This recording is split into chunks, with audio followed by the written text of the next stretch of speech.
ஐந்தாம் அத்தியாயம் அப்படிங்கிறது கர்ம சந்நியாச யோக. கர்மயோகஸ்ய சௌகரியம் சைக்ரியம் கஷ்ட தத்விதாக பிரம்ம ஞான பிரகாரஸ்ச பஞ்சமோத்தியாய உச்சதே. இது யாமனாச்சாரியர் சொன்ன இந்த ஐந்தாம் அத்தியாயத்துக்கான சுருக்கமான ஒரு ஸ்லோகம். என்ன சொல்றாரு? கர்மயோகஸ்ய சௌகரியம், இந்த கர்மயோகம் அப்படின்னு சொல்லக்கூடிய இதனுடைய ரொம்ப எளிய தன்மை, சைக்ரியம், அதே போல மிகவும் வேகமாக பலன் கொடுக்கக்கூடிய தன்மை, கஷ்ட தத்விதாக, இந்த கர்மயுகத்தினுடைய பல்வேறு விதங்கள், பிரம்மஜான பிரகாரஸ்ச, பிரம்மஜானம் அப்படின்னு சொல்லக்கூடிய இந்த ஆத்மாவை உணர்ந்தவனுடைய பல்வேறு நிலை, பஞ்சம அத்தியாயம் உச்சதே, இந்த ஐந்தாம் அத்தியாயத்தில் பேசப்பட்டிருக்கு அப்படின்னு என்ன பண்றாரு இங்க நம்மளுக்கு யமுனாச்சாரியர் சொல்றார். கிருஷ்ணர் இரண்டாம் அத்தியாயத்துல சொன்னார், ஆத்ம ஜானம் மட்டும்தான்ப்பா ஒருவனுக்கு ஆனந்தத்தை பெற்றுக் கொடுக்கும் அப்படின்ற விஷயத்த அவங்களுக்கு இரண்டாம் அத்தியாயத்தை தெளிவுபடி சொல்லி கொடுத்தாரு அர்ஜுனனுக்கு. அதே கிருஷ்ணன் என்ன பண்ணார் அப்படின்னா, மூன்றாம் அத்தியாயம் அப்படிங்கிற விஷயம் வரும் பொழுது அந்த ஆத்மாவை உணர்வதற்கு உனக்கு கர்மம் அப்படிங்கிற விஷயம் தேவை, நீ செயல்பாடுகளை விட்டுட்டு போகக்கூடாது, உன்னுடைய செயல்பாடுகளை கண்டிப்பா செய்யணும் அப்படிங்கிற விஷயம் சொன்னார்.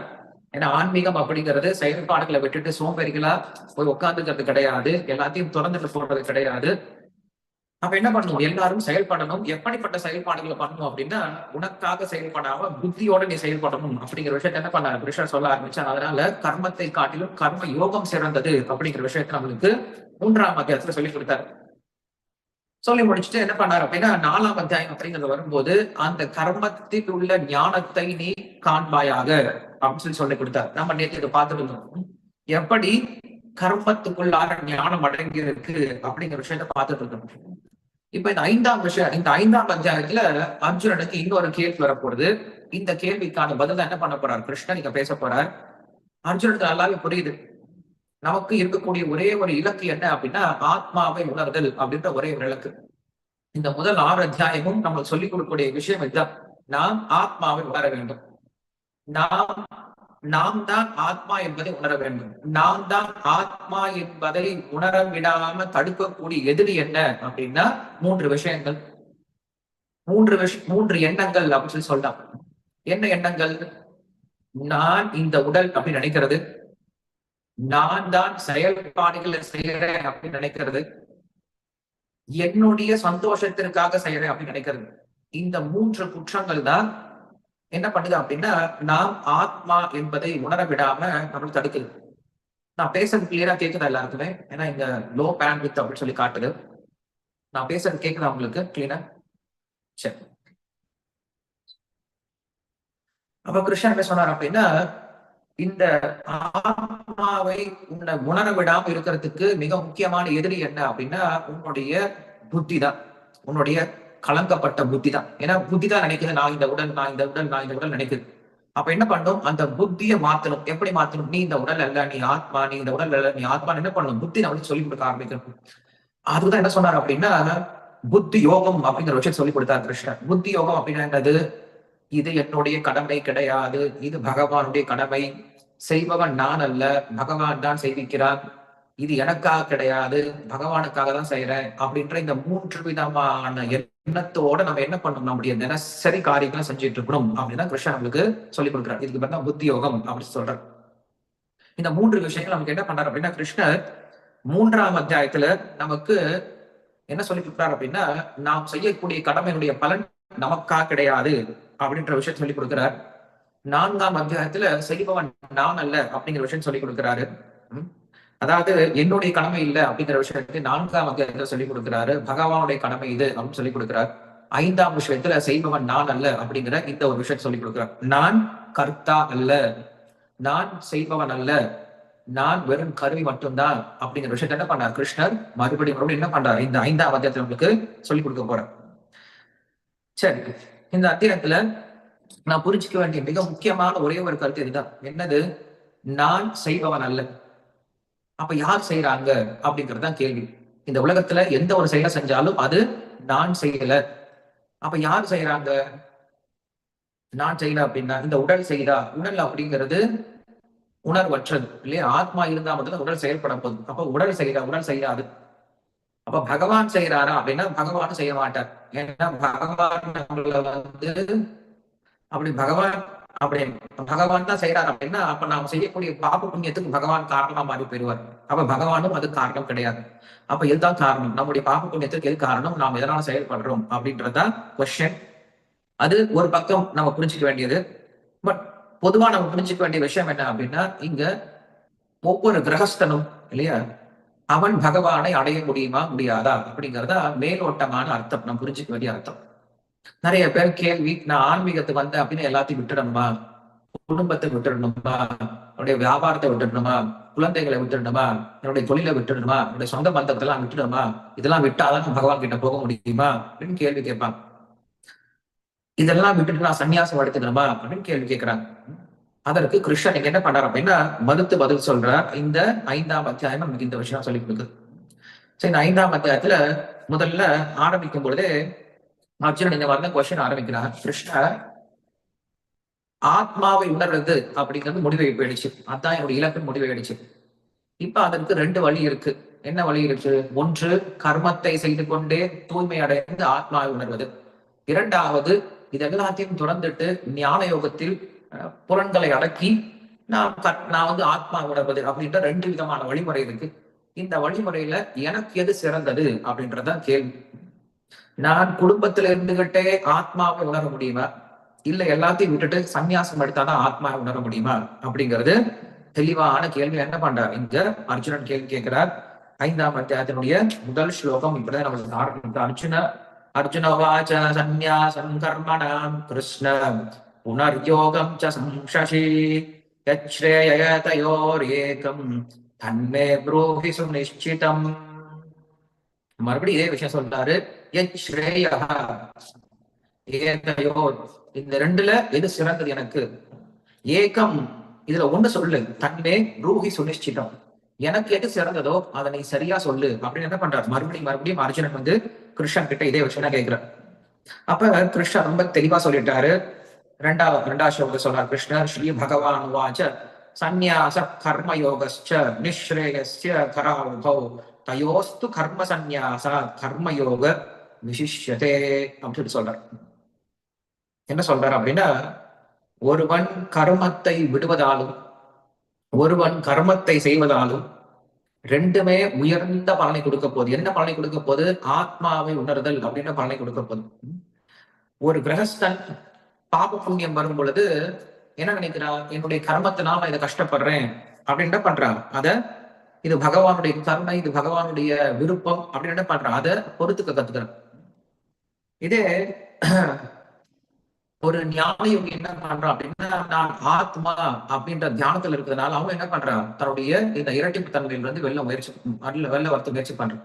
அப்ப 2 பேருக்குமே என்ன தெரியுமா, ஒரே சாதனை, சஸ்வரூப அனுசந்தானம் அப்படின்னு சொல்றாங்க. நான் ஆத்மா அப்படின்ற புத்தியோட தான் 2 பேருமே இருக்காங்க. யாரு? கர்மயோகியும் நான் ஆத்மான்ற புத்தியோட தான் செயல்படுறாரு, ஞான யோகியும் நான் ஆத்மான்ற புத்தியோட தான் செயல்படுறாரு. அப்ப 2 பேருக்குமே புத்தி, என்ன புத்தி? நான் ஆத்மா அப்படிங்கிற புத்தி 2 பேருக்குமே இருக்கு. ஆனா இது 2ல என்ன தெரியுமா வித்தியாசம்? ஒருத்தர் செயல்படுறார், ஒருத்தர் செயல்பாட விட்டுறார். இது 2 தான் இங்க பார்க்கணும். சோ நான் செயல்பாட செய்யணுமா, செயல்பாட விட்டுணுமா? ஆத்மாவை நான் புரிஞ்சுக்கிட்டேன். இப்ப நான் செயல்பாட செய்யணுமா, செயல்பாட விட்டுடணுமா அப்படிங்கறதுதான் கேள்வி. கிரகஸ்த வாழ்க்கை முக்கியதா இல்ல சன்னியாச வாழ்க்கை சிறந்ததா அப்படின்னு கொஸ்டின் கேட்கும் போது கிருஷ்ணர் ரொம்ப தெளிவா சொல்லிட்டார். நீ செயல்பாடுகளை துறப்பதை காட்டில் உன்னுடைய செயல்பாடுகளை செய்வதுதான் சிறந்தது அர்ஜுனா அப்படின்னு சொல்லி முடிச்சிட்டார். ஏன் அப்படி சொல்றாரு அப்படின்னா, ஏன்னா 2மே ஆத்மாவை கொடுக்கக்கூடியதா இருந்தாலும் நமக்கு பழக்கப்பட்டது என்ன தெரியுமா, செயல்பாடுகளை செய்வது. செயல்பாடுகளை துறக்கிறது அப்படிங்கிறது நமக்கு பழக்கப்பட்டது கிடையாது. நாம என்ன பண்றோம், பிறந்ததுல இருந்தே செயல்பாடுகள் பண்ணிட்டு இருக்கோம். குழந்தை பிறந்ததுல இருந்து அழுக ஆரம்பிக்குது, பால் குடிக்க ஆரம்பிக்குது, தவள ஆரம்பிக்குது இல்லையா, இறக்கும் வரைக்கும் நம்ம என்ன பண்றோம், செயல்பாடுகளை பண்ணிட்டே இருக்கோம். அதனால செயல்பாடுகள் நமக்கு பழக்கப்பட்டது, அது நீ செய் அப்படின்னு சொல்றேன். அதே போல ஞான யோகியாகவே இருந்தாலும் அவரும் செயல்பட்டுதான் ஆகணும். அவருடைய உணவை சாப்பிடணும், உடம்பை பாதுகாக்கணும் அப்படின்னாலும் என்ன பண்ணணும், அவரும் செயல்பட்டுதான் ஆகணும். அதே போல இந்த கர்மயோகம், இந்த செயல்பாடு அப்படிங்கிறது ரொம்ப சுலபம் நாம் செய்வதற்கு. ஞான யோகம் ரொம்ப கஷ்டம். உட்காந்துட்டு புலன்களை அடக்கி, மனசை அடக்கி, புத்தி அடக்கி நம்ம என்ன பண்ணுறோம், பிராணனை அடக்கி நம்ம செய்யணும். இது சாத்தியம் இல்லை. இது எல்லாத்துக்கும் மேல கிருஷ்ணர் ஒரு காரணம் சொல்றாரு. என்ன காரணம் தெரியுமா சொல்றாரு? எனக்கு ரொம்ப பிடிக்கும். எது பிடிக்கும்? நானே கர்ம யோகியா தான் இருக்கேன். கிருஷ்ணனை பார்த்தீங்க அப்படின்னா அவர் எங்கேயும் ஞான யோகியா கிடையாது. போய் போய் மலையில உட்காந்துட்டு தியானம் பண்ற மாதிரி நம்ம பாக்குறது கிடையாது. கிருஷ்ணன் எடுத்து என்ன பண்றாரு? இந்த உலகம் வரும்போது ஏமே மதமிதம் நித்தியம் அனுதிஷ்டந்தி மாணவாக ஸ்ரத்தாவந்தோ அனுசூயந்தா அப்படின்னு சொல்லிட்டு கிருஷ்ணன் சொல்றாரு. அர்ஜுனா, எனக்கு நமே பார்த்தாஸ்து கர்த்தவியம் திரிஷு லோகேஷு கிஞ்சன நானவாப்தம் அவாப்தவியம் வர்த்த ஏவச்ச கர்மணி யதி கிரகம் நவர்த்தையும் ஜாது கர்ம நதந்திருதா மம வர்த்மான் வர்த்தந்தே மனுஷ்யா பார்த்த சர்வதா ஏமே மதமிதம் நித்தியம் அனுதிஷ்டந்தி மாணவாக அப்படின்னு சொல்றாரு. நான் இந்த உலகத்துக்கு வரும்போது என்ன தெரியுமா பண்றேன்? என்னுடைய கடமையை நான் சரியா செய்யறேன். எனக்கு கடமை அப்படின்னு ஒண்ணு இல்ல அப்படின்னாலுமே கூட என்ன பண்றேன்? என்னுடைய கடமையை நான் சரியா செய்யறேன். காரணம் என்ன தெரியுமா? மற்றவர்களுக்கு அந்த உதாரணமா இருக்கும். அதனால எனக்கு பிடிச்சது இந்த உலகத்துல கடமைகளை செய்வதுதான். அதனால நீ என்ன பண்ணு? அதையே செய் அப்படின்னு என்ன பண்றாரு அப்படின்னா கிருஷ்ணர் இங்க அர்ஜுனனை தூண்டுறார். சொல்லிட்டு அவர் சொல்றாரு, உண்மையான சன்னியாசம்னா என்னப்பா தெரியுமா? வெறும் காவி விட போட்டுக்கிறது கிடையாது. எல்லாத்தையும் நான் விட்டுட்டு போயிடுறேன்னு சொல்லி சொல்றது கிடையாது. கிருஷ்ணருக்கு இந்த மாதிரி சன்னியாசிகளை பார்த்தா பிடிக்கிறது கிடையாது. ஏன் தெரியுமா? ஏன்னா நாம் இந்த உலகத்துல எதையுமே விட முடியாது. ஏன் விட முடியாது? ஏன்னா எதுவுமே நமக்கு சொந்தமானதே கிடையாது விடுறதுக்கு. நான் எதையாவது விடணும் அப்படின்னா எனக்கு சொந்தமான பொருளா என்ன பண்ணலாம்? நான் எதையாவது விடலாம். ஆனா உண்மையில எனக்கு சொந்தமான பொருள் ஒண்ணுமே இல்லையே இந்த உலகத்தில். நான் எதை விட முடியும்? நான் என்ன பண்றேன்? திடீர்னு ரயில்வே ஸ்டேஷன், மதுரை ரயில்வே ஸ்டேஷன்ல போய் நின்னுட்டு இன்றிலிருந்து இந்த வந்தே பாரத் ட்ரெயினை நான் இந்த நாட்டுக்காக அர்ப்பணிக்கிறேன். நான் இதை துறக்கிறேன். எனக்கு இனிமேல இது மேல எனக்கு இது வேண்டாம். இதை நான் என்ன பண்றேன்? நாட்டுக்கு தியாகம் செய்யறேன் அப்படின்னு சொன்னாங்கன்னா எல்லாரும் சிரிப்பாங்க நம்மளை பார்த்து. ஏன்னா அந்த ட்ரெயின் முதல்ல நம்மளதே கிடையாது. இல்லாத ஒரு பொருள் நம்ம எப்படி போய் நம்ம தியாகம் பண்ண முடியும்? என்னாச்சு? சோ அதனால கிருஷ்ணன் எனக்கு என்ன சொல்றாரு அப்படின்னா, நீ உண்மையான சந்நியாசம் அப்படின்னு என்ன தெரியுமா? நீ பொருட்களை துறப்பது கிடையாது, அந்த பொருட்களை சரியாக உபயோகப்படுத்துதல் அப்படின்னு தான் கிருஷ்ணன் சொல்றேன். நான் பேசுறது கிளீனா கேக்குது இல்லையா எல்லாருக்குமே? ஹரே கிருஷ்ண கிருஷ்ண கிருஷ்ண ஹரே ஹரே, ஹரே ராம ராம ராம ஹரே ஹரே. Yes, okay. ஏன்னா இங்க டிஸ்டர்பன்ஸா இருக்கு. சரி, அப்ப என்ன பண்ணுவோம் அப்படின்னா பிரபுபாதர் நம்மளுக்கு ஒரு வழிமுறை சொல்லி கொடுத்திருக்காரு. என்ன தெரியுமா சொல்லியிருக்காரு? யூட்டிலிட்டி இஸ் த பிரின்சிபல் அப்படின்னு சொல்லியிருக்காரு. எல்லாத்தையும் பகவானுடைய சேவையில உபயோகப்படுத்துங்க அப்படின்னு சொல்லியிருக்காரு. சோ உண்மையான துறவு அப்படின்னா என்னன்னா, எதுவும் வேண்டாம் அப்படின்னு சொல்லி விட்டுட்டு போறது கிடையாது. எல்லாத்தையும் பகவானுடைய சேவையில உபயோகப்படுத்துறது உண்மையான துறவுன்னு சொல்லி கொடுக்குறாரு. ஏன்னா எல்லாமே பகவானுக்கு சொந்தமானது. எல்லாமே பகவானால படைக்கப்பட்டிருக்கு. எல்லாமே பகவானுடைய சந்தோஷத்துக்காக உபயோகப்படுத்தணும் அப்படிங்கிறத நான் புரிஞ்சுக்க வேண்டியது. அதனால உண்மையான துறவு அப்படிங்கிறது நாம் எல்லாத்தையும் விட்டு போறது கிடையாது. அப்படிதான் இங்க பாத்துக்கிறார். ஒரு ஒரு ஒரு சாது என்ன பண்றாரு அப்படின்னா, ஒரு வீட்டுல பிக்ஷை கேட்கறதுக்காக வரும்பொழுது அந்த வீட்டுல வெளியில கொஞ்சம் நெல்லெல்லாம் உலர்த்தி இருக்காங்க. என்ன பண்றாரு? நெல்லை அந்த வீட்டுக்காரர் உட்காந்து பாத்துட்டு இருக்காரு. அப்ப என்ன ஆகுது அப்படின்னா, இவர் பிக்ஷை கேட்க வந்த உடனே என்ன பண்றாரு? அவர் அந்த வீட்டுக்கு சொந்தக்காரர் என்ன பண்றாரு? வீட்டுக்குள்ள போயிட்டு பிக்ஷை எடுத்து வரதுக்காக போறார். போகும்போது சொல்லிட்டு போறாரு, கொஞ்சம் நெல்லை வெளியில பாத்து போங்கன்னு சொல்லிட்டு போறாரு. இவர் என்ன பண்றாரு? நெல்லை பாத்துக்கிறாரு. பக்கத்துல ஒரு மாடு ஓடி வருது. சோ ஓடி வரும்போது என்ன பண்ணாரு? இவர் தடி எடுத்துட்டு அந்த மாடை துரத்தி விடுறாரு. ஓடி போன்னு சொல்லிட்டு என்ன பண்றாரு? அந்த மாட்டை துரத்தி விடுறாரு. சோ துரத்தி விட்டு அந்த வீட்டுக்காரர் வராரு, பிக்ஷா வாங்கிட்டு போயிட்டார். இப்ப யோசிச்சு பாருங்க, உண்மையில அந்த நெல் உலர்த்திருந்தாங்க இல்லையா? அந்த நெல் இவருக்கு சொந்தமானதா? கண்டிப்பா கிடையாது. இல்ல அந்த நெல்லை இவர் கொடுக்க போறாரா? கண்டிப்பாவும் கிடையாது. ஆனா என்ன பண்றாரு? அந்த நெல்லை இவர் பாதுகாத்தார்.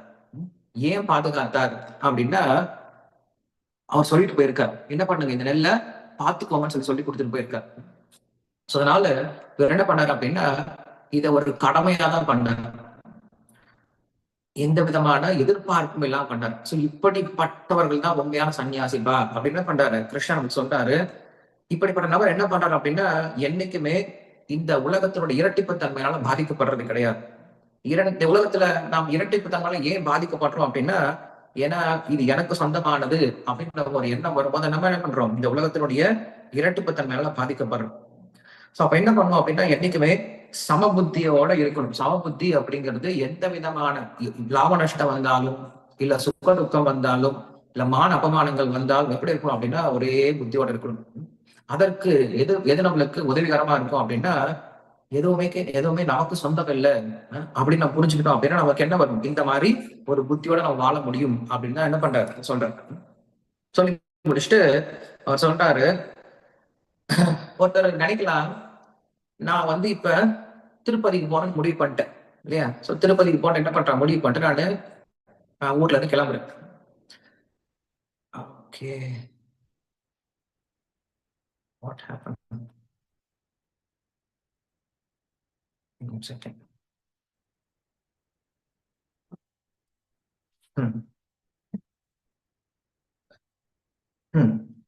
பொதுவா ஒரு சிலர் தப்பா நினைக்கிறது உண்டு. என்னன்னா, கிரகஸ்த வாழ்க்கை அப்படிங்கிறது ரொம்ப கஷ்டமான வாழ்க்கை இல்லையா? குடும்பத்தோட நம்ம வந்து போறது ரொம்ப கஷ்டம். அதனால என்ன பண்ணலாம், குடும்ப வாழ்க்கையை விட்டுட்டு நம்ம மட்டும் என்ன பண்ணலாம், கடவுள்கிட்ட போய் சேர்ந்துடலாம் அப்படின்னு நினைக்கிறது உண்டு. அவங்க என்ன நினைக்கிறாங்க அப்படின்னா, இப்ப நான் எங்கேயாவது பிரயாணம் போறேன் அப்படின்னா, தனியா மட்டும் போனேன்னு வச்சுக்கோங்களேன், ஒரே ஒரு பேக் தூக்கிட்டு நான் மட்டும் போயிடலாம். குடும்பத்தோட போனா என்ன பண்ணும், ஒரு 10 5 6 பேக் தூக்கிட்டு என்ன பண்ணும், சேர்ந்து போகணும். அப்ப ரொம்ப கஷ்டம்.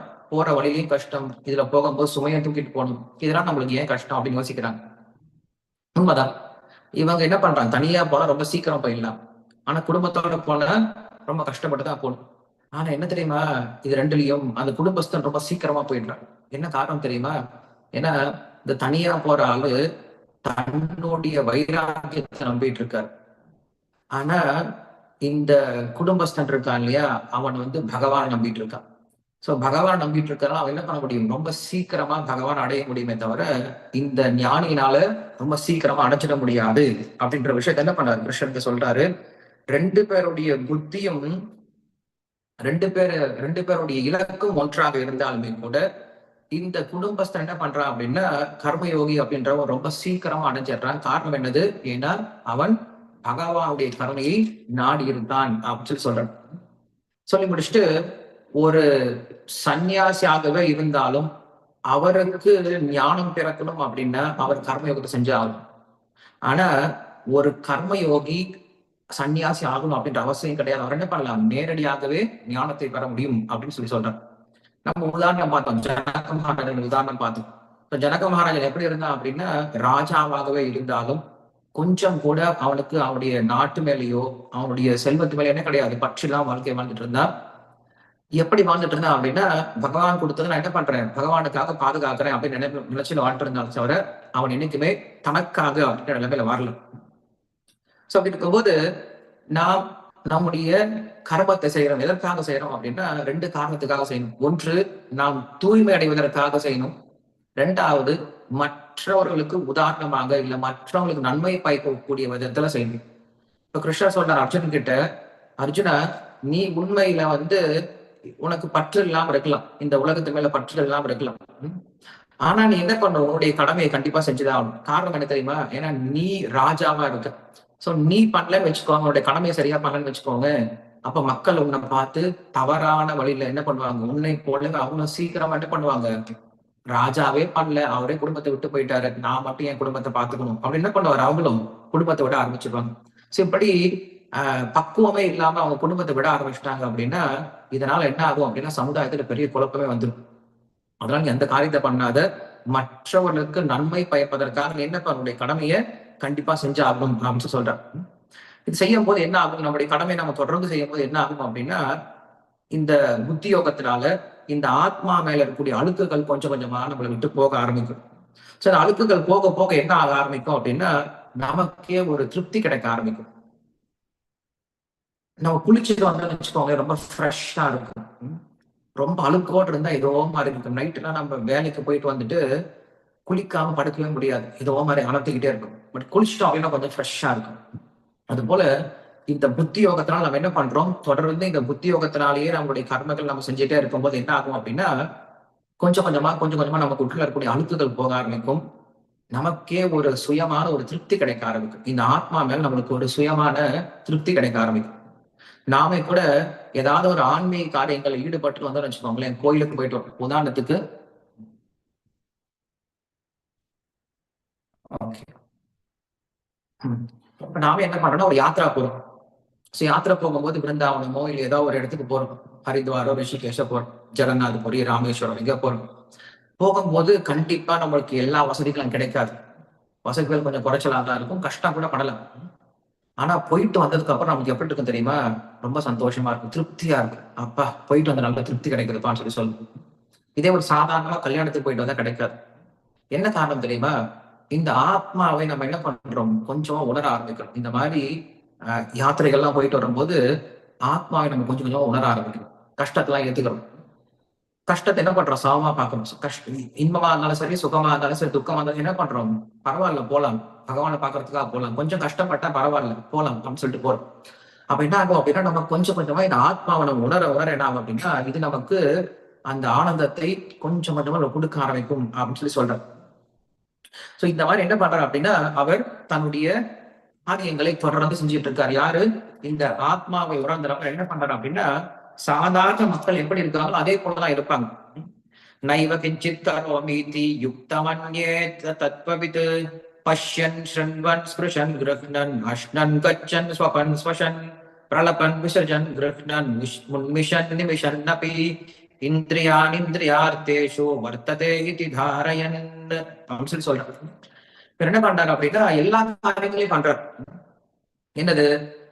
பாக்குறது, பேசுறது, தொடுறது, முகர்றது, சாப்பிடுறது, தூங்குறது, சுவாசிக்கிறது, கேட்கிறது, அதே போல தொடர்றது, அதே போல மலஜலம் கழிக்கிறது, எல்லா காரியங்களையும் பண்ணுவார். இவரை பார்த்தோம் அப்படின்னா ஞானியை போல எல்லாத்தையும் அடக்கிட்டு உட்காந்துட்டு இருக்க மாட்டார். எல்லா பொருட்களையும் உபயோகப்படுத்துவார். ஒரு சாதாரண மனுஷன் எப்படி இருக்கார் அதே போல உபயோகப்படுத்திட்டு இருப்பார். ஆனா அந்த புலன்களை தன்னுடைய சந்தோஷத்துக்காக என்னைக்கும் உபயோகப்படுத்த மாட்டாங்க. என்னைக்குமே மற்றவங்களுக்கு சந்தோஷம் கொடுத்து அந்த காரியத்தை பண்ணுவாங்களே தவிர தன்னுடைய நன்மைக்காக என்னைக்கும் அந்த காரியத்தை வாய் திறந்து பண்ண மாட்டாங்க. நம்ம சொல்லியிருந்தோம், எப்படி ஜடபரதர் இருந்தாரோ, எப்படி சுகதேவ கோஸ்வாமி இருந்தாரோ. சோ அவங்க சுகதேவ கோஸ்வாமி எப்படி இருந்தார் அப்படின்னா, அவருடைய தந்தை வியாசர் அவர் கூப்பிடுறாரு, ஹே புத்திரா ஹே புத்திரான்னு கூப்பிடுறாரு. அவர் நிக்கவே, அவர் பாட்டு போயிட்டே இருந்துட்டார். அதே பரீட்சித் மகாராஜன் வந்து என்ன பண்றா, அவர்கிட்ட ஸ்ரீமத் பாகவதம் கேட்கிறான். கேட்க உடனே என்ன பண்றாரு அப்படின்னா, ஹே ராஜா ஹே ராஜான்னு பரீட்சித்து ஹே பரீட்சித்து கூப்பிட்டு கூப்பிட்டு சொல்லி கொடுக்குறாரு. அங்க வியாசர் கிட்ட பேசாதவர் இங்க பரீட்சித் மகாராஜன் கிட்ட அவ்வளவு பேசுறார். காரணம் என்ன தெரியுமா? அங்க தன்னுடைய உடல் சொந்தத்துக்காக பேசவே இல்லை, இங்க ஆத்ம பந்து அப்படிங்கிறதால என்ன பண்றாரு, பேச ஆரம்பிக்கிறார். சோ இப்படியாக ஒரு ஆத்மாவை உணர்ந்த நபர் என்ன பண்றாரு அப்படின்னா, அவர் வெளியில பாக்குறதுக்கு சாதாரண மனிதர்களை போல வாழ்றது போல தோணினாலுமே கூட அவங்களுடைய எல்லா செயல்பாடுகளும் பகவானுக்காக மட்டுமே இருக்குமே தவிர இந்த உலகத்திற்காக இருக்காது அப்படின்னு புரிஞ்சுக்கிறார். இந்த உலகத்துல நம்ம எப்படி தெரியுமா வந்துட்டு இருக்கோம், ஒரு சின்ன குழந்தை வந்து எப்படி ஒரு விலை மதிப்பில்லாத ஒரு பொருளை வந்து உபயோகப்படுத்துறோம் அப்படி உபயோகப்படுத்திட்டு இருக்கோம். இந்த உடல் அப்படிங்கிறது ரொம்ப விலை மதிப்புடைய ஒரு பொருள். ஆனா நாம் என்ன பண்றோம், இந்த பொருளை தவறா உபயோகப்படுத்திட்டு இருக்கோம். ஒரு சின்ன குழந்தை கிட்ட கையில வந்து ஒரு ஐபோன் கொடுத்துட்டோம் அப்படின்னா அந்த குழந்தை எப்படி இந்த போனை வந்து தவறா உபயோகப்படுத்துமோ அது போல அதை வச்சு விளையாண்டுட்டு இருக்கும் இல்லையா, எடுத்து டப்பு டப்புன்னு அடிச்சுக்கிட்டே விளையாண்டுட்டு இருக்கும். அதுக்கு அதை எப்படி உபயோகப்படுத்தணும்னு சொல்லி தெரியாது. சோ அதே போல நம்ம என்ன பண்றோம் அப்படின்னா, இந்த சரீரம் அப்படின்ற விசித்திர தேக சம்பத்தி ஈஸ்வராய நிவேதித்தும் அப்படின்னு சாஸ்திரம் சொல்லுது. இந்த தேக சம்பத் அப்படின்னு சொல்லக்கூடிய இந்த உடல் அப்படிங்கிறதே பெரிய சம்பத்தம். பெரிய சம்பத்துனா என்னது, நமக்கு இருக்கக்கூடிய பெரிய சொத்து. ஆனா என்ன தெரியுமா பண்றோம், இந்த பெரிய சொத்தை நம்ம எப்படியெல்லாம் வந்து துஷ்பிரயோகம் பண்ணும் அப்படி உபயோகம் ஆரம்பிச்சிட்டோம். சோ ஆனா அப்படி அவங்க இருக்க மாட்டாங்க. ஆத்மாவை உணர்ந்த நபர்கள் என்ன பண்ணுவாங்க அப்படின்னா, இந்த உடம்பை சரியா உபயோகப்படுத்திப்பாங்க. இந்த உடம்பை எதற்காக உபயோகப்படுத்தணுமோ அதற்காக உபயோகப்படுத்துவாங்களே தவிர நம்மை போல என்ன பண்ண மாட்டாங்க அப்படின்னா, இந்த உடம்பை துஷ்பிரயோகத்துக்கு உபயோகப்படுத்த மாட்டாங்க அப்படின்னு சொல்றேன். சொல்லி முடிச்சுட்டு அவங்க எப்படி இந்த உலகத்துல வாழ்ந்துட்டு இருப்பாங்க அப்படின்னு சொல்லி கேட்கும் பொழுது, ஒரு தாமரை இதழ் மேல இருக்கக்கூடிய தண்ணீரை போல இருப்பாங்க அப்படின்னு சொல்றாரு. நீங்க தாமரை இதழ் பார்த்தீங்க அப்படின்னு வச்சுக்கோங்களேன், அது மேல நீங்க தண்ணி போட்டீங்க அப்படின்னா அது ஒட்டவே ஒட்டாது, இந்த பக்கம் அந்த பக்கம் ஓடிக்கிட்டே இருக்கும். எந்த சமயத்துல டப்புன்னு கீழே விழுந்து. அதே போல அவங்க என்ன பண்றாங்க, இந்த உலகத்திலே வாழ்ந்துட்டு இருப்பாங்க. ஆனா அவங்களுக்கு இந்த உலகத்து மேல எந்த பற்றும் இருக்காது. பகவான் கிட்ட அவங்க எந்த சமயத்துல வேணாலும் போகிறதுக்கு தயாரா இருப்பாங்க. அவங்க இந்த உலகத்தை பற்றி எந்த விதமான கவலையும் இல்லாம வாழ்ந்துட்டு இருப்பாங்க அப்படின்னு சொல்லி சொல்றாங்க. அவங்க என்ன பண்றாங்க, அவங்க புரிஞ்சுக்கிறாங்க. நான் இந்த உடல் அல்ல, நான் இந்த மனம் அல்ல, நான் இந்த புத்தி அல்ல, நான் இந்த புலன்கள் அல்ல அப்படின்னு என்ன பண்றாங்க அப்படின்னா புரிஞ்சுக்கிறாங்க. இது நம்ம ஸ்லோகத்தை படிச்சாலோ இல்ல உபன்யாசம் கேட்டாலோ வராது. நம்ம என்ன பண்ணோம் அப்படின்னா கொஞ்ச நேரமாவது தினசரி உட்கார்ந்து தியானம் பண்ண ஆரம்பிக்கணும். இந்த நம்மை பற்றிய தியானம் நம்மளுக்கு வேணும். உண்மையில நான் எங்க இருக்கேன்? நான் இந்த தலையில இருக்கனா, கையில இருக்கனா, கால்ல இருக்கனா, வயித்துல இருக்கனா, எங்க இருக்கேன் அப்படின்னு யோசிச்சு பார்க்கணும். உண்மையில நான் என்னுடைய புத்தியில இருக்கனா, என்னுடைய மனசுல இருக்கனா, நான் எங்க இருக்கேன் அப்படின்னு யோசிச்சு பார்த்தோம் அப்படின்னா இந்த அனுசந்தானத்தோட நம்ம என்ன பண்ணணும்னா நம்முடைய காரியங்களை பண்ண ஆரம்பிக்கணும். இதை செய்ய செய்ய செய்ய செய்ய என்ன ஆகும் அப்படின்னா நமக்கே கொஞ்சம் கொஞ்சமா இந்த ஆத்ம ஞானம் அப்படிங்கிறது வர ஆரம்பிக்கும். நான் இந்த உடல் அல்ல, நான் இந்த மனமும் அல்ல, நான் இந்த புலன்களும் அல்ல, நான் இந்த புத்தியும் அல்ல, நான் இந்த அகங்காரம் அல்ல அப்படின்ட்டு என்ன பண்ணுவார் அவர் கொஞ்சம் கொஞ்சமா இந்த ஆத்மாவை உணர ஆரம்பிக்கிறார். அப்படி உணர்ந்துட்டார் அப்படின்னா அவருக்கு இந்த சரீர சம்பந்தம் அப்படிங்கிறது இருக்கு. அது எப்ப சரீர சம்பந்தம் இல்லையோ அவருக்கு பாவ புண்ணியங்கள் ஒட்டாது அப்படின்னு சொல்லி சொல்றேன். அப்படி இருக்கும்போது அவங்க என்ன பண்றாங்க, இந்த சரீர சம்பந்தம் இல்லாமையே இந்த புலன்களை உபயோகப்படுத்துறாங்க. ஆனா இந்த புலன்களை உபயோகப்படுத்தி என்ன பண்றாங்க அப்படின்னா அவங்க தூய்மை அடைகிறாங்க. எந்த பொருட்களை உபயோகப்படுத்தி வெளியில் இருக்கக்கூடிய மக்கள் எல்லாமே வந்து அசுத்தம் அடைகிறாங்களோ அதே பொருட்களை உபயோகப்படுத்தி அவங்க என்ன பண்றாங்க, தூய்மை அடைகிறாங்க. வெளியில் இருக்கவங்களுக்கு புலன்களை உபயோகப்படுத்துறது அவங்களை வந்து கட்டுப்படுத்துது. இந்த ஆளுங்களுக்கு யாரு ஆத்மா உணர்ந்தவங்களுக்கு என்ன ஆகுது அப்படின்னா புலன்களை உபயோகப்படுத்துறது எப்படி இருக்கு அப்படின்னா அவர்களுக்கு அது தூய்மைப்படுத்தக்கூடியதா இருக்கு. மனக மனுஷியானாம் காரணம் பந்த மோக்ஷயோகோ அப்படின்னு சொல்றாங்க. நம்முடைய மனசுதான் எல்லாத்துக்கும் காரணம் இல்லையா? நம்முடைய மனசு சரியாகுது அப்படின்னா அது நம்முடைய மோட்சத்துக்கும் காரணமா இருக்கு, ஆனந்தத்துக்கும் காரணமா இருக்கு. இனி எல்லாருக்கும் இருக்கக்கூடிய பெரிய பிரச்சனை என்ன சார்? மனசுதான். மனசுனாலதான் நம்ம கஷ்டப்படுறோம். எல்லாம் இருக்கு சார், எனக்கு தேவையான எல்லாம் இருக்கு சார், மனசுதான் சார் சரியில்லை, மனசுதான் சார் கெட்டு போயிடுச்சு. அப்ப என்ன பண்ணணும், நம்ம முதல்ல நம்முடைய மனசுக்கு பாடம் சொல்லிக் கொடுக்கணும். மனசை நம்ம என்ன பண்ணணும், தேத்த ஆரம்பிக்கணும். தினசரி மனசு கொஞ்சம் விஷயங்களை சொல்லிக் கொடுக்க ஆரம்பிக்கணும். நம்ம மனசு கூட என்ன பண்ணணும், கொஞ்சமா பேச ஆரம்பிக்கணும். இந்த ஆத்மாவை வச்சு என்ன பண்றோம், மனசோட நம்ம கொஞ்சமா பேச ஆரம்பிக்கணும். அவங்க என்ன பண்ணுவாங்க அப்படின்னா இந்த மனசு அப்படிங்கிறது முழுக்க முழுக்க காமத்தினால் நிறைஞ்சிருக்கும் போது அதுதான் நம்முடைய சம்சாரத்துக்கு காரணமா இருக்கு. அந்த மனசை என்ன பண்ணும் அப்படின்னா கிருஷ்ணருக்கு அர்ப்பணை பண்ண ஆரம்பிச்சோம். பரத மகாராஜன் இருந்தாரு. அந்த பரத மகாராஜன் என்ன பண்ணாரு அப்படின்னா எல்லாத்தையும் விட்டுட்டு காட்டுல போய் உட்காந்து தவம் பண்ண ஆரம்பிக்கிறார். தவம் பண்ண ஆரம்பிச்சாரு அப்படின்னா அப்படி தியானம் பண்ணுவார். தியானத்தினால கண்ணை மூடிட்டு விஷ்ணுவுக்கு ஏதாவது ஒரு துளசியை கொண்டு போய் அர்ப்பணம் பண்ணான்னு கண்ணை மூடிட்டு இப்படி தியானத்துல உட்காருவார். தியானத்துல ஆழ்ந்து போயிடுவார். கையில இருக்கக்கூடிய துளசி என்ன ஆகும் அப்படின்னா கருகி கீழே விழுந்துடும். அப்படின்னு என்ன அர்த்தம், தொடர்ந்து ஒரு வாரம் கூட என்ன பண்ணுவார், அப்படியே தியானத்துல உட்கார்ந்துட்டு இருப்பார், சமாதியில உட்கார்ந்துட்டு இருப்பார். அதுதான் அவருடைய நிலை. பரத மகாராஜன். அந்த மகாராஜன் வந்து தன்னுடைய மனசை அப்படி கட்டுப்பாட்டுல வச்சுட்டு இருந்தார்.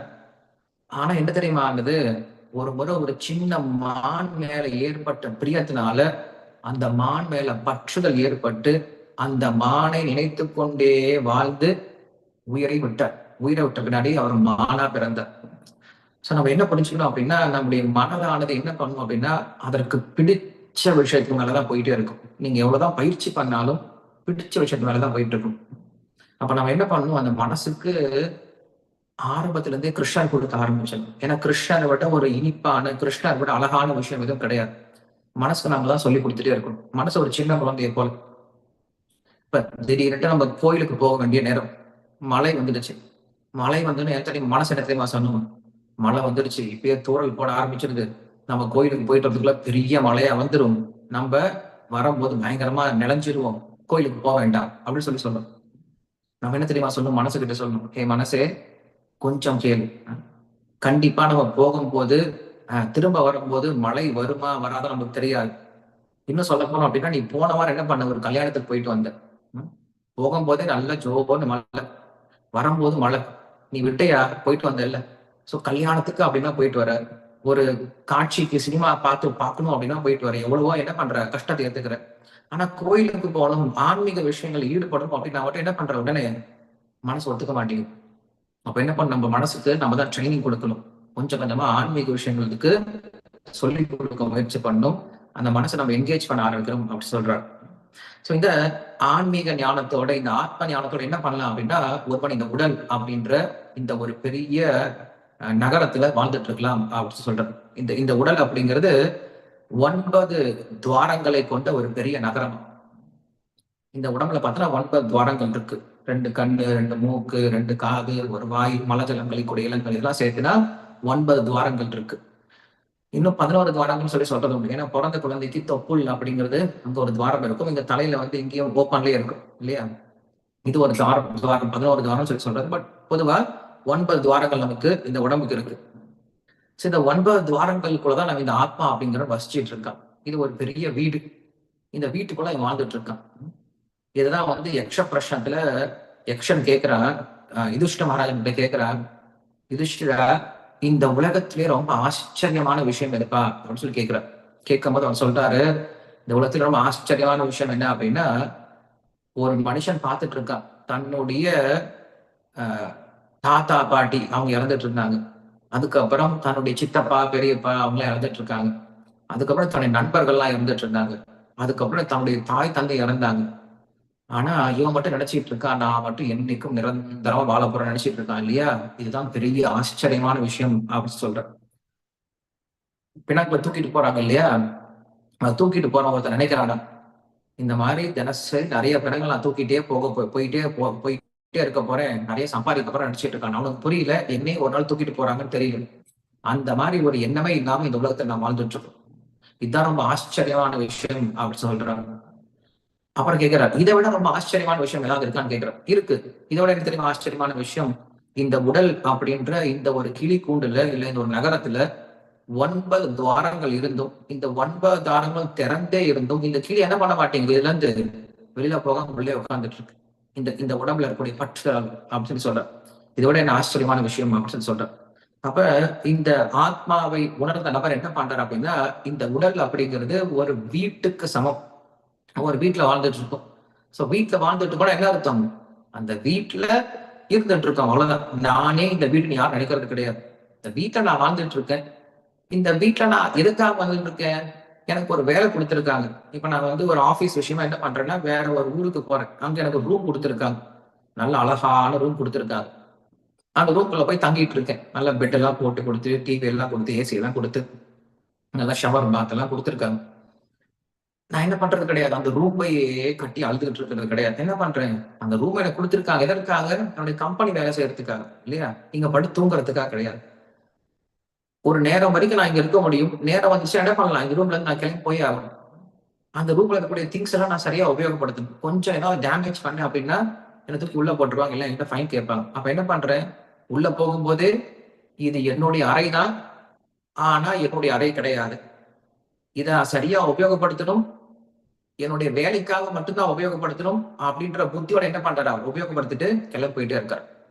அதே போல ஒரு தன்னை உணர்ந்த ஆத்மா என்ன பண்றாரு அப்படின்னா, இந்த உலகத்தில் வாழும் பொழுது இந்த உடல் அப்படிங்கிறது தற்காலிகமானது. இந்த உடலை பகவான் எனக்கு கொடுத்திருக்காரு. எதுக்காக கொடுத்திருக்காரு அப்படின்னா, அவரை அடைவதற்கு, அவரை புரிந்து கொள்வதற்கு, அவருக்கு சேவை பண்றதுக்கு இல்லையா? அதற்காக கொடுத்திருக்கார் அப்படின்னு என்ன பண்றாரு அப்படின்னா, இந்த உலகத்தை அவர் சரியா இந்த உடலை அவர் சரியா உபயோகப்படுத்திக்க ஆரம்பிக்கிறார். சோ இப்படியாக அவர் என்ன பண்றாரு அப்படின்னா, கொஞ்சம் கொஞ்சமா தன்னுடைய உடலுடைய ரகசியத்தை புரிஞ்சுக்க ஆரம்பிக்கிறார். இந்த உடலை நடக்கக்கூடிய எல்லாமே நம்முடைய வாசனைகள், சுபாவங்களால் நடந்துட்டு இருக்கு அப்படிங்கிற விஷயத்தை அடுத்து சொல்றார். ஸ்வபாவம் அப்படிங்கிற விஷயத்தை இங்க வந்து ஒரு விஷயம், ஒரு புது விஷயத்தை சொல்லி கொடுக்குறார். இந்த ஸ்வபாவம் அப்படிங்கிற விஷயத்தை நம்ம என்ன பண்ணுவோம், மறுபடியும் 13ஆம் அத்தியாயம் 14ஆம் அத்தியாயத்துல மறுபடியும் விளக்கமா பார்ப்போம். ஆனா இங்க வாசனைகள் அப்படின்னு ஒரு விஷயம் சொல்றேன். நாம் எதனால இந்த காரியத்தை பண்றோம், நாம் தவறு செய்வதோ இல்ல நல்ல காரியங்களை செய்வதோ, இந்த உலகத்தில் நாம் செயல்படக்கூடிய எல்லா விதமான காரியத்திற்கும் என்ன காரணம் அப்படின்னு சொல்லி கேட்கும்போது நம்முடைய வாசனைகள் அப்படின்னு சொல்றாங்க. வாசனைகள் அப்படின்னா என்னது, இப்ப நான் வந்து ஒரு துணியில மல்லிகை பூவை சுத்தி வச்சிருந்தேன்னு வச்சுக்கோங்களேன். அந்த மல்லிகை பூவை துணியில இருந்து எடுத்துடுறேன். அந்த துணியில என்ன இருக்கும், அந்த மல்லிகை பூவுடைய வாசனை இருக்கும். அதே போல இந்த ஜீவாத்மா என்ன பண்றான் அப்படின்னா, பல்வேறு உடல்கள்ல வாழ்ந்திருக்கான். எல்லா விதமான உடலுக்குள்ளாரையும் போயிட்டு வந்திருக்கான். ஒரு பறவையா இருந்திருக்கான், ஒரு மிருகமா இருந்திருக்கான், தேவனா இருந்திருக்கான் இல்லையா? சிங்கமா இருந்திருக்கலாம், புலியா இருந்திருக்கலாம், குரங்கா இருந்திருக்கலாம், எந்த உயிரினத்தினா போயிட்டு வந்திருக்கலாம். நிறைய உயிரினங்கள் நான் போயிட்டு வந்திருப்போம் இல்லையா? அப்ப என்ன ஆகுறோம் அப்படின்னா, இந்த எல்லா உடலுக்குள்ளாரையும் போகும்போதும் அந்த வாசனைகள் நம்ம என்ன பண்றோம், கொஞ்சம் கொஞ்சம் அதோடைய கேரக்டர் நம்ம என்ன பண்ணுது அப்படின்னா, நம்முடைய மனசானது போட்டோ பிடிச்சு கிரகிக்க ஆரம்பிச்சிடும். இப்ப நாம என்ன பண்றோம், இந்த மனித உடல்ல இருக்கும் பொழுதுமே கூட நாம என்ன பண்றோம், அந்த மிருகங்களுடைய வாசனைகள் நம்மளுக்கு இருந்து வெளில வர ஆரம்பிக்குது. அதே போல போன ஜென்மத்துல, அதன் முன் ஜென்மத்துல நம்ம செஞ்ச பாப வினைகள்லாம் இருக்கு இல்லையா, அதுவும் நமக்குள்ள வாசனைகளா இருந்துட்டு இருக்கு. அதனுடைய விஷயங்கள் நம்மளுக்கு வெளில வர ஆரம்பிக்குது. சோ அதான் புரிஞ்சுக்கிறாரு. நான் இந்த உலகத்துல எதை செஞ்சாலும் அதற்கு வாசனைகள் தான் காரணமே தவிர நான் காரணம் அல்ல அப்படிங்கிற விஷயத்தை புரிஞ்சுக்கிறேன். அதே போல என்னுடைய பிறப்பிற்கும் என்னுடைய செயல்பாடுகளுக்கும் கண்டிப்பா கடவுள் காரணமே கிடையாது அப்படின்றப்ப நான் அதை புரிஞ்சுக்க ஆரம்பிக்கிறேன். என்னுடைய ஞானமானது என்ன இருக்கு அப்படின்னா கவரப்பட்டிருக்கு, ஆத்ம ஞானம் கவரப்பட்டிருக்கு. அதனால நான் வந்து இப்படி இப்படி நடந்துக்கிறேனே தவிர இதற்கு கடவுள் பொறுப்பாக மாட்டாரு அப்படின்ற விஷயத்தை புரிஞ்சுக்கிறேன். கடவுள் எப்படி இருப்பார் அப்படின்னா, என்னைக்குமே நம்மளுக்கு சாட்சியா மட்டும்தான் இருப்பார். நம்முடைய செயல்பாடுகள் ஒரு காரணமா இருக்க மாட்டார். சாட்சினா என்னது, நான் உங்களுக்கு முன்னாடி ஏற்கனவே உதாரணம் சொல்லி கொடுத்திருக்கேன். இப்ப லைட் இருக்கு அப்படின்னா லைட் எப்படி இருக்கும், சாட்சியா இருக்கும். லைட் என்ன பண்ணும், உங்களுக்கு நல்லது பண்ணாலும் உங்களுக்கு வெளிச்சத்தை கொடுக்கும், கெட்டதை பண்றதாலும் உங்களுக்கு வெளிச்சத்தை கொடுக்கும். லைட் சொல்லாது நீ நல்லது மட்டும் பண்ணு கெட்டதை பண்ணாதன்னு சொல்லவே சொல்லாது. அது லைட். ஆனா பகவான் அப்படி இருக்க முடியுமா, பகவான் அப்படி இருக்க மாட்டார். பகவான் என்ன பண்ணுவார் அப்படின்னா சொல்லி கொடுப்பார் நம்மளுக்கு. அப்பா இது சரி, இது தப்பு, இதை செஞ்சா உனக்கு இந்த பலன் கிடைக்கும், இது செஞ்சா இந்த தண்டனை கிடைக்கும் சொல்லிடுவார். சொல்லிட்டு என்ன பண்ணுவார்னா நம்ம கிட்ட ஒரு சின்ன சுதந்திரத்தை கொடுத்துருவார். No audio. ஹரே கிருஷ்ணா. பேசுறது கேட்கல யாருக்குமே. ஹரே கிருஷ்ண ஹரே கிருஷ்ண கிருஷ்ண கிருஷ்ண ஹரே ஹரே, ஹரே ராம ராம ராம ஹரே ஹரே. கேட்கறது இல்லையா?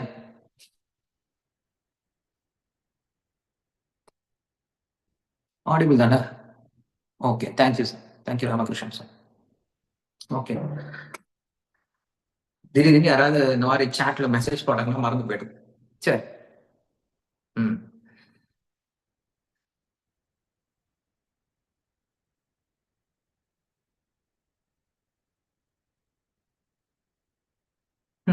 சோ அப்ப என்ன பண்றாரு அப்படின்னா, இந்த உடல் அப்படிங்கிறது நமக்கு வாசனைகளை பத்தி பேசிட்டு இருந்தோம் இல்லையா? சோ இந்த வாசனைகள் அப்படிங்கிறது எப்படிப்பட்டதா இருக்கு அப்படின்னா, நம்முடைய எல்லா செயல்பாடுகளுக்கும் நம்முடைய வாசனைகள் தான் காரணமா இருக்கே தவிர கடவுள் காரணமாகிறது கிடையாது. சோ கடவுள் எப்பயும் எப்படி இருக்காரு அப்படின்னா, வெறும் சாட்சியா தான் இருப்பார். அவர் நம்ம நல்லது செஞ்சாலும் சரி, கெட்டது செஞ்சாலும் சரி, நம்மளுக்கு வெறும் சாட்சியா இருப்பாரே தவிர அதுக்குள்ள வந்து என்ன பண்ண மாட்டார், அவர் வந்து உள்ள இன்டர்ஃபியர் ஆக மாட்டார். நமக்கு ஒரு சின்ன சுதந்திரத்தை கொடுத்திருக்கார். என்ன கொடுத்திருக்கார், நம்மளுக்கு சொல்லி கொடுத்துறார், ஞானத்தை கொடுத்துட்டார். இப்ப மிருகங்களை பாத்தீங்கன்னு வச்சுக்கோங்களேன், அது சுதந்திரம் கிடையாது. எந்த ஒரு புழுவும் உட்காந்து தியானம் பண்ணாது நான் பூச்சியா மாறணும்னு சொல்லிட்டு, எந்த ஒரு பூச்சியும் உட்காந்து தியானம் பண்ணாது நான் வந்து மீனா மாறணும்னு சொல்லிட்டு, எந்த ஒரு மீனும் உட்காந்து தியானம் பண்ணாது நான் பறவையா மாறும்னு சொல்லிட்டு, எந்த ஒரு பறவையும் உட்காந்து தியானம் பண்ணாது நான் மிருகமா மாறும்னு சொல்லிட்டு, எந்த ஒரு மிருகம் உட்காந்து தியானம் பண்ணாது நான் மனுஷனா மாறும்னு சொல்லிட்டு, இதெல்லாம் ஆட்டோமேட்டிக்கா நடந்துட்டு இருக்கும். இந்த பரிணாம வளர்ச்சி அப்படிங்கிறது மற்ற மிருகத்துல பார்த்தோம் அப்படின்னா, இதுல இருந்து அடுத்த ஜென்மம், இதுல இருந்து உயர்ந்த ஜென்மம், இதுல இருந்து உயர்ந்த ஜென்மம், இதுல இருந்து உயர்ந்த ஜென்மம் சொல்லிட்டு ஆட்டோமேட்டிக்கா நடந்துட்டு இருக்கும். பரமாத்மாவுடைய வழிகாட்டல் கீழே நடந்துட்டு இருக்கும். ஆனா மனுஷ ஜென்மத்துக்கு வந்ததுக்கு அப்புறம் அது ஸ்டாப் ஆகி போயிடும். நாம என்ன நினைச்சிட்டு இருக்கோம் அப்படின்னா, மனுஷ பிறவிலையும் தொடரும் நினைச்சிட்டு இருக்கோம். ஏன்னா எல்லா பிறவிலும் அப்படிதான் நடந்துட்டு இருக்கு. நம்ம இன்னும் அதே புத்தியில வாழ்ந்துட்டு இருக்கோம். எப்படி எல்லா பிறவிலும் நம்ம என்ன பண்ணோம், உயர்ந்த உயர்ந்த உயர்ந்த பிறப்புக்கு கொண்டு வரப்பட்டோமோ, அதே போல மனுஷ பிறவிலும் நம்ம என்ன பண்ண முடியும், என்ன பண்ணோம் அப்படின்னா உயர்ந்த பிறவிக்கு போயிடும் நினைச்சிட்டு இருக்கோம். அதுதான் தவறு. ஏன்னா மனித பிறவி என்ன பண்றாருன்னா, பகவான் நமக்கு ஒரு ஞானத்தை கொடுக்குறார். அந்த ஞானத்தை கொடுத்துட்டு இப்ப நீ யோசி, உனக்கு என்ன வேணும், நீ என்னிடம் வரணுமா இல்ல மறுபடியும் இந்த உலகத்திலேயே உருண்டுட்டு இருக்க போறியா அப்படின்னு என்ன பண்ணாரு, நம்மளுக்கு ஒரு சாய்ஸை கொடுத்துறாரு. அப்ப நம்ம என்ன பண்ணணும் அப்படின்னா, என்னைக்குமே அந்த சுதந்திரத்தை சரியா உபயோகப்படுத்தணும். பகவான் வந்து சின்ன சுதந்திரம் கொடுத்திருக்காரு இல்லையா, அந்த சுதந்திரத்தை நம்ம சரியா உபயோகப்படுத்திட்டு, ஆமா இனிமேல எனக்கு இந்த உலகம் போதும், நான் உங்ககிட்ட வரேன் அப்படின்னு முடிவு பண்ணிட்டோம் அப்படின்னா அதற்கு தகுந்த உதவி பண்ண ஆரம்பிக்கிறேன் இல்லையா? நாம இன்னைக்கு என்ன பண்றோம் அப்படின்னா, நல்லது நடந்தா பகவானை பத்தி யோசிக்கிறதே கிடையாது. கெட்டது நடந்தா என்ன தெரியுமா பண்றோம், உடனே பகவானை திட்ட ஆரம்பிச்சிடும். அது யாரு அப்படின்னா, நாஸ்திகன் கூட திட்ட ஆரம்பிச்சிடுறான். இந்த உலகத்துல எவ்வளவோ நல்ல விஷயங்கள்லாம் இருக்கு, அதற்கு பகவானை யாருமே புகழ்ந்து பேசுறதே கிடையாது. அது ஆஸ்திகனா இருந்தாலும் சரி, நாஸ்திகனா இருந்தாலும் சரி. ஆனா ஏதாவது ஒரு சின்ன அசம்பாவிதம் நடந்துருச்சு அப்படின்னா, உடனே எல்லாரும் திட்ட ஆரம்பிக்கிறாங்க. யாரு? கடவுள் இல்லைன்னு சொல்லி சொல்றவங்க இல்ல இருக்காங்க இல்லையா? அவங்க கூட திட்ட ஆரம்பிக்கிறாங்க. உங்க கடவுள் இப்படி செய்யலாமா? உங்க கடவுள் செய்யறது இப்படி நியாயமா? அப்படின்னு சொல்லி என்ன பண்றாங்க? அவங்க கூட கடவுள் திட்ட ஆரம்பிக்கிறாங்க. அப்ப கடவுளை என்ன தெரியுமா நம்ம எப்ப தெரியுமா ஞாபகம் வச்சுக்க ஆரம்பிக்கிறோம்? நமக்கு ஏதாவது பிரச்சனை வரும்போது தான் கடவுளையும் ஞாபகம் வச்சுக்க ஆரம்பிக்கிறோம். நமக்கு நல்லது நடந்தா கடவுள மறந்து தான் போயிடும். பிரச்சனை வரும்போது எல்லாருக்கும் ஞாபகம் வந்துருது. என்னமோ தெரியல கடவுளோட ஞாபகம் வந்துருது. அதான் இங்க சொன்னாரு, ஒருத்தர் என்ன தெரியுமா புரிஞ்சுக்கணும்ப்பா? பிரச்சனை வரும்போது நான் தான் காரணம்னு பார்க்காதீங்க. நான் உங்க பிரச்சனைக்கெல்லாம் காரணமே கிடையாது. அது நீங்க நீங்க பண்ண வேண்டியது. இந்த அ சுபாவம் இருக்கு இல்லையா? இந்த சுபாவங்கள் வெளியில வரும்போது, உங்களுக்கு அதனால நீங்க செயல்பாடுகள செஞ்சு நீங்க கஷ்டப்படுறீங்களே தவிர, உங்களுடைய பிரச்சனைக்கு நான் காரணமே இல்ல அப்படின்னு சொல்லி